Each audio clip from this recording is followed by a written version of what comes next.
This is Dr. Macon Singletary from North Ryan Periodontics. I just want to talk to you a little bit about oral health and systemic health.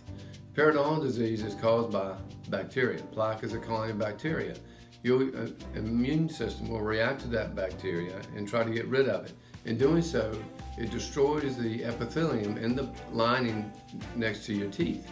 That pocket lining will break down and allow bacteria showers into the bloodstream every time you chew.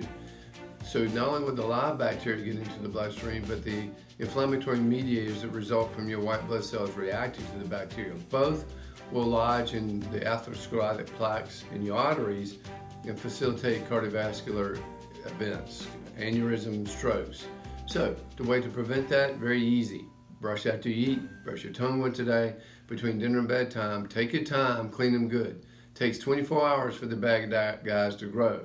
So if you do it good once a day, that's important. But every time you eat, the bacteria grows fast.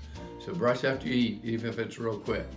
This is Dr. Singletary from North Ryan Perio. Keep smiling.